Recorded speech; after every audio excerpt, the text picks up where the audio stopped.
Escape from New York, a novel by McQuay, based upon a screenplay by John Carpenter and Nick Castle.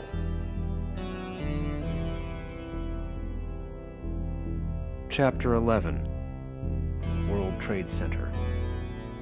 1922 minutes and 45 seconds, 44 seconds, 43 seconds. The hallway was long and dark. He raked its length with the flashlight before proceeding. There was no sound except the moan of the wind blowing through the dark tower's glass windows. He felt relatively safe up there. At well over 100 stories, very few people, even crazy people, would be willing to spend the hours it would take to walk that many stairs. It was a nice view, but not that nice. It was probably time to get in touch with Hayuk, so that man wouldn't get his bowels in an uproar. A doorway was to his right. He looked in, playing the light around the shadowed corners before entering. It was an old office that looked like the scene of a riot. The windows were gone, large frags of glass scattered over everything. What furniture there was had been overturned and ripped to shreds in ways that rational human beings would never think of. The wind whistled in 3 octaves through the windows. A large desk was overturned in the center room. He got it back upright and sat on its edge, swinging his legs. Lying the flashlight down to spotlight the wall, he got into the holster. Bringing out the small pocket radio, he telescoped the antenna. Frowning once, he flipped the switch. "I'm inside the World Trade Center," he said. "Just like Leningrad, Hawk." Hawk's voice came back through the thing, loud and screeching. It blared, forcing Plissken to hold it at arm's length. "Is the glider intact?" He pulled it back to himself, trying to adjust the volume knob, but it seemed to wheel freely, not attached to anything. "It's okay, I guess," he said into the thing, still turning the knob. "But takeoff is for shit. I'll work it out." The voice blared back, probably filling the whole floor. "You have to use the stairwell. It'll take you a while to get down to Street Elville. Call me when you're outside." Plissken shut off the radio just to get away from the sound. Nothing like a quiet entrance. He could almost think that Hawk gave him that radio purposely. He shook it off and climbed off the desk. He'd deal with Hawk later. After. He put back the radio and routed through the pouch for a minute. He came up with a foil-wrapped package the size of a golf ball. Unwrapped it, he removed the contents. A block of crystal meth, looking like a chunk of rock candy. Knocking it on the desk, he broke it into several chunks, the largest of which he picked up and tossed into his mouth, swallowing it dry. The poison bitter taste slicked a gully along his tongue and trailed in stringers down his throat. He wasn't tired yet, but he'd be needing his share of go-fast just to get down those stairs. Putting the rest of the meth back into the pouch, he moved cautiously into the hall. He played the light down the hallway until he saw an exit sign at its end, the stairwell. As he moved toward it, he thought he saw the flash of a moving shadow ahead, but when he got to the spot, there was nothing. The stairway door was gone. He started down. It was a hell of a long way. About 6 floors down, the speed took hold and began jerking his body to a new metabolic rhythm. He picked up the pace. Every floor down had its own landing, then the stairs turned back upon themselves and go on for another landing. Each landing was a new world. There were bodies on the landings in various stages of decomposition, some without heads, some just heads. There were remnants of campfires long past, piles of animal bones, probably dogs and cats, scattered throughout the ashes. The smell was always bad and often overpowering. Plissken found a roll of gauze in his survival kit and wrapped it around his nose and mouth in several layers to keep out the smell. It didn't work very well. It took longer to get down than he could have possibly imagined. Even with the meth, it seemed like he was destined to descend stairs for the rest of his life. The steps finally terminated in a small hallway. He unwrapped the gauze and threw it aside. Then he moved forward, slowly, with care. He was on street level then, in the thick of it. The hallway ended with the building's lobby. Plissken stood in the entryway, letting his eyes roam the hambles that spread darkly before him. Afraid to use the flash, he made out the lumpous forms of broken and overturned furniture through bits of dim lighting that filtered in from outside. There was a flickering orange glow climbing on the wall farthest from him that formed strange, jumping shadows. Unable to make out the source of the light because of a dilapidated information desk, he began creeping toward it. The smell reached him first. Food cooking. Meat. It was mixed in with the smell of charred wood. He moved agilely, cat-like around the helter-skelter destruction of the room. His eye hurt, always hurt, but the speed had somehow anesthetized the ache in his side. He reached the information desk and peeked over its top. 3 men were seated cross-legged around the small fire. They were roasting a straggly cat on an umbrella shaft. They were talking too low for Plissken to hear. They were stripped to the waist, and something the color of rust was smeared over their chests and faces. They had waist-length hair that was held in place by headbands. One of them had green and yellow parrot feathers stuck in the band to make a crude headdress. Indians. Their weapons lay close at hand, long knives that glinted in the firelight, hand-fashioned bows and quivers of arrows made from the shafts of fishing rods with 10 penny nails stuck in the ends. A long pole lay beside them, leaning against the shadow-jumping wall. At first, Plissken thought that the things hanging from it were the pelts of small animals. Then he realized what they really were: human scalps. He was backing away from the desk when he heard the snap of wood. He flared around, and one of the shadows had pulled away from the room of shadows and was hurtling through the air toward him. There was no reaction time. An Indian, screaming, was on top of him. His screams charged the atmosphere, icy and inhuman, and his eyes were wild and glazed. Plissken went back with the man, but didn't fall. The Indian held his hands up taut, holding piano wire stretched between them. The throat was what he wanted.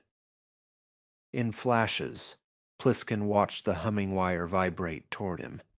He got his hand up at the last second to protect himself. The wire twanged on his hand. F sharp above middle C. It tightened the hand against his own neck, strangulating, cutting deeply into the side of his palm. The arms tightening the noose were impossibly strong, the strength of madness. They pulled him backward. He went with it, forcing the flow, not fighting. When he connected with the man's body, he jammed back with his free elbow, plunging hard into the soft belly flesh. The Indian's scream turned to a gurgled choke, and the man doubled over, releasing his hold on the wire. Plissken was around on him instinctively, his arm way above his head. He hammed down hard, like thunder on the exposed Indian neck, and even the choking stopped as the madman went to the demolished floor, like someone had cut his string. Plissken was off and running down the first corridor he saw. The shouts of the other Indians filled the hollow hall to cacophony all around him. They were too close. Without turning or looking, his hand went to the survival pack, closing on the wide mouth barrel of a flare pistol. Still running, he got it out and cocked the less-than-precision hammer. He wheeled, skidded to a stop, and fired. His assailants were less than 20 feet behind him. The phosphorus ball whooshed from the barrel, exploding the hallway in a brilliant light. It hit the floor, popping loudly, streamers of white-hot burning light squirting everywhere like a fountain, or like the 4th of July. The Indians, in bold relief, lit to washed-out white, dove for cover, and Snake Plissken was off and running again. The corridor ended in a metal door that looked like it had never been opened. He charged toward it, cocking the pistol again. Then, on a dead run, he fired. The door went up, blasting right out of its frame. On its other side, black night. Plissken was through the door, in an alley. He just picked a direction and ran. Free, at least for the moment. Reaching the end of the alley, he skittered into the tangle of concrete jungle that was the city. He ran another block, 2 blocks, until he was sure that he wasn't being followed. He climbed the cracked, broken steps of a dead brownstone and squatted down in the shadows of its entryway. The building was intact for a floor above him. The rest of it was a pile of bricks and pretzel-twisted steel girders. Much of the block was bombed out the same way. It looked like the pulse where all the old buildings came to die. He took his breath in measured doses, his eye roaming the deserted streets for enemies. It was a jungle, and he was both predator and prey in the chain of survival. There were no rational systems to apply here, no codes, no ethics. There was only life and death. He wiped a hand across his sweat-streaming face and reached into the bulky holster. His rifle was in 2 parts. He took them out and snapped them together without looking. His eye was busy with the crumbling streets. The pieces locked together with a solid click, and he let his hands linger on the gun's contours for just a second before reaching into the pouch for a clip of ammunition. The ammo slid in slowly, sensuously, and locked into place. Snake Plissken stood up full and primed the bolt. He tucked the weapon under his arm and strode resolutely down the steps.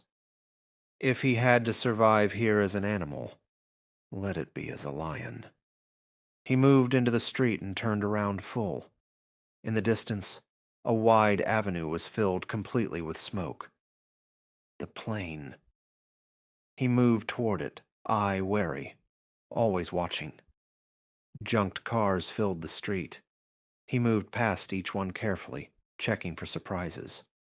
When he reached the smoke, he put on the ruby goggles, and his field of vision became ghost-like.